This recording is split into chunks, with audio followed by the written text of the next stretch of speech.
Hello and welcome to UK Gaming Network. I'm Brian, also known as UK Gen Zoidberg, and this is Best 10, where we offer up our favourite choices to fit a selected theme. We were supposed to have a Commodore 64 themed video for today, but that's been a little bit delayed due to some unforeseen issues, so that means that we are sticking with the Amiga for now. Back in 1992, a full-priced Amiga release was usually in the £25 to £35 bracket. Budget releases would come in at around the £10 mark, sometimes less, and they would unfortunately have a stigma attached to them that the lower price must mean a lower quality. The 10 games that I'm about to speak about in this video, though, are the ones that bucked that trend and prove that that was not always the case.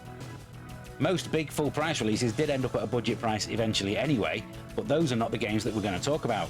All of the games in this video actually launched at the lower price. As always, this is merely my opinion, and your best 10 might be completely different to my own. If that is the case, please let me know what yours is in the comments. Now though, let's begin, starting with my number 10.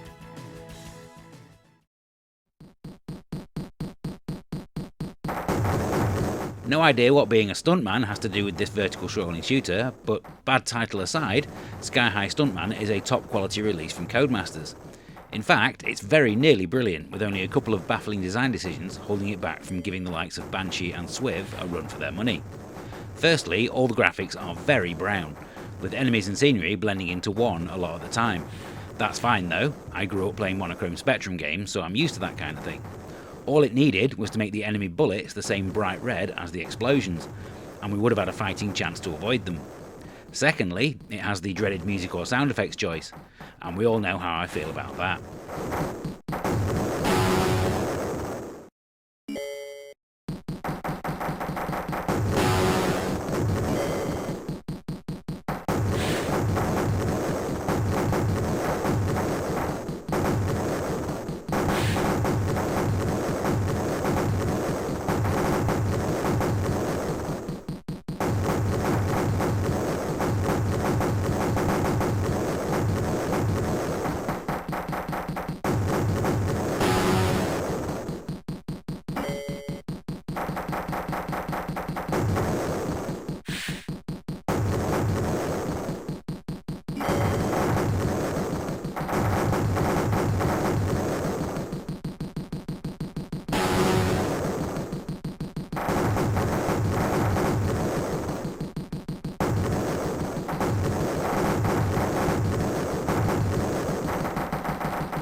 Don't laugh, I am a 52-year-old man about to tell you why you should play a Thomas the Tank Engine game on your Amiga, so bear with me.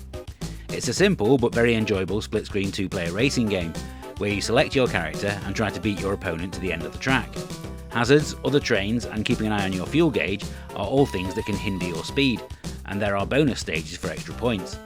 The visuals are excellent, with a huge amount of detail in the scenery. Developer Peakstar Software were previously responsible for the Amiga version of Road Rash, so they put that racing game knowledge to good use. It's only really the limited number of tracks that betray the fact that it's a budget game, but I honestly had a lot of fun playing against friends.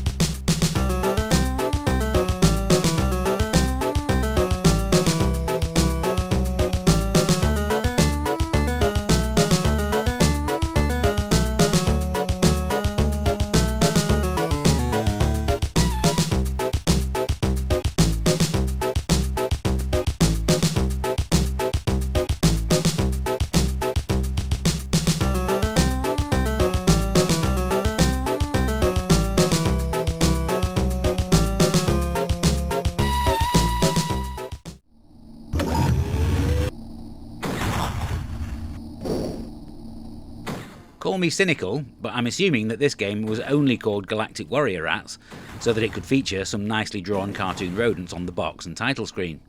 When you're playing the game itself, you're controlling a heavily armed metal sphere through a series of maze-like levels in a manner not dissimilar to Alien Breed or Power Droid.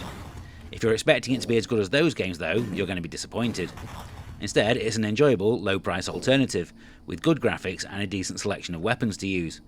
It's doubtful that you'll remember it when it's over, but it's fun while it lasts.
When I first played the demo of F17 Challenge, it was going under the name F1 Challenge, and I honestly thought I was playing a full-price game. That demo offered a single track, and yet I played it over and over again. The full game would feature all 16 tracks of that year's F1 calendar, changeable weather conditions, and a choice between arcade or normal game modes, although I actually can't tell the difference between the two. It's on the track where it matters though, and there it's an extremely fast and very playable racer. Not quite in the same class as Lotus or Jaguar, but then it did cost less than half the price of those. It's disappointing to learn that Team 17 did start and then cancel it for the A1200, as I'm sure an AGA version would have been a joy to behold.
I've lost count of the number of budget puzzle games that I've played over the years, and most of them are, frankly, rubbish.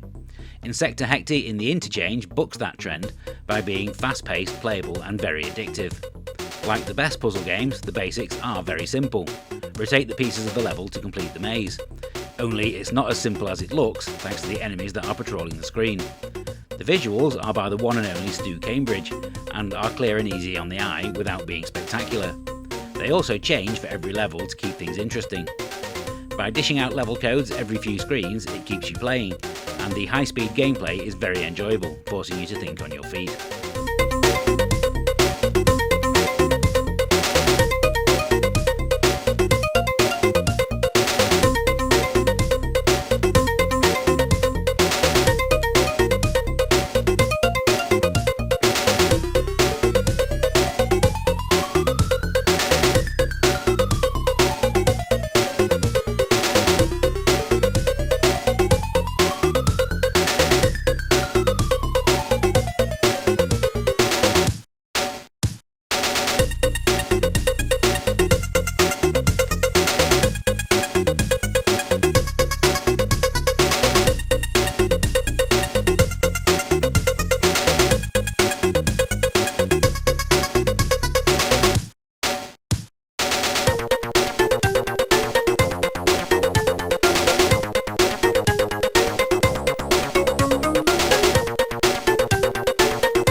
transferring the Dizzy series to 16-bit systems, many of the games lost their charm of the original incarnations. That was before Derek Lee Gilchrist came along. Magic Land Dizzy showed how it could be done, and then Prince of the Yolkfolk went even further. This is the gold standard when it comes to Dizzy games on the Amiga. Yes, there's still a lot of backtracking from one end of the world to the other. Yes, you still have to walk on moving platforms to avoid falling off. Yes, you have limited lives, and yes, there are no sound effects. Those are all things that you expect from the series though, so I can't grumble too much. At the end of the day, it looks fantastic, the puzzles do actually make sense, and the music is excellent.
I think we're all in agreement that Scrappy-Doo is the most annoying cartoon character ever.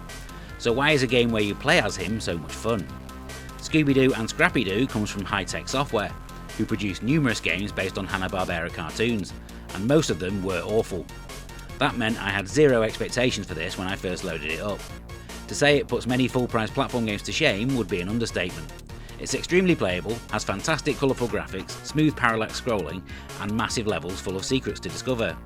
Unfortunately, you never want to get to play as Scooby though, and there's no licensed music, which is probably to be expected for a budget release. But these are very small complaints for such an entertaining game.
The clue is in the name, really. Arcade Pool is simply the most accessible and immediate interpretation of the greatest pub game ever made. Within less than a minute of sticking the disc in the drive, you'll be breaking off and potting balls like a champ, thanks to a superbly easy to use control system. Multiple types of pool, immediate restarts, and excellent smooth ball physics all add up to a game that quickly became my go-to comfort game, that one that you always load up between other games. The fact that it only costs a tenner would make it an easy recommendation. Whoever decided that the CD32 version should feature a selection of ambient noises from pub and pool halls as you play deserves a hearty slap on the back for their genius.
Oh, you think Dark Souls is hard, do you?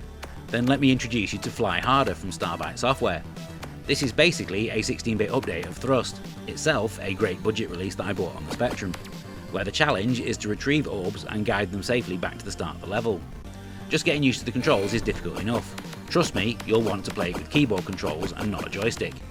But as soon as the second level starts, you're having to deal with reverse gravity, switches and respawning enemies. There are 8 levels in total, and I don't think I ever got past the 5th one without using level codes. For less than a tenner at release though, it was an absolute bargain. Do not play it on the CD32 though. If you thought that the joystick controls were too tricky, just try playing it by having to push up on the D-pad.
I honestly had no idea about the history of Quack before making a recent episode of the re-review.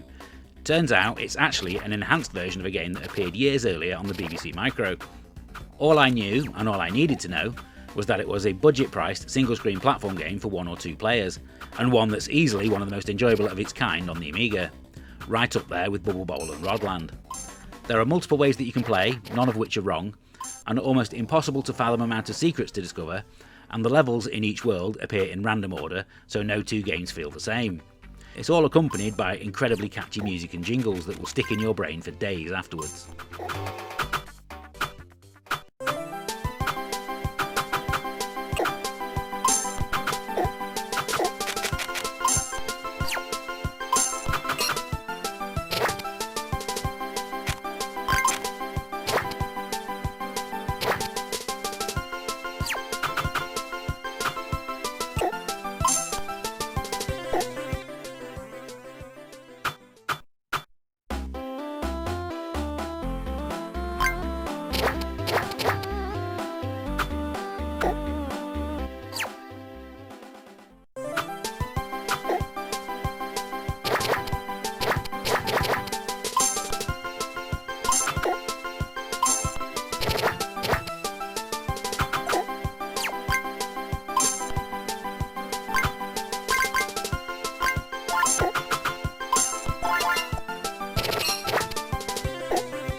I hope you enjoyed this countdown of my favourite Amiga budget games. If you think there's one that I should have included, let me know which one that is in the comments. We're always on the lookout for new subjects for this series, so if there's one that you'd like us to cover, head over to our Discord, where there's a channel specifically for your suggestions. The link is in the video description below, along with details of how you can become a channel VIP for just £1.99 a month, and that will allow you to watch our videos as soon as they're uploaded. The full playlist of previous episodes should be on screen now if you've missed any. Thank you very much for watching, and until next time, happy retro gaming everybody. Bye for now.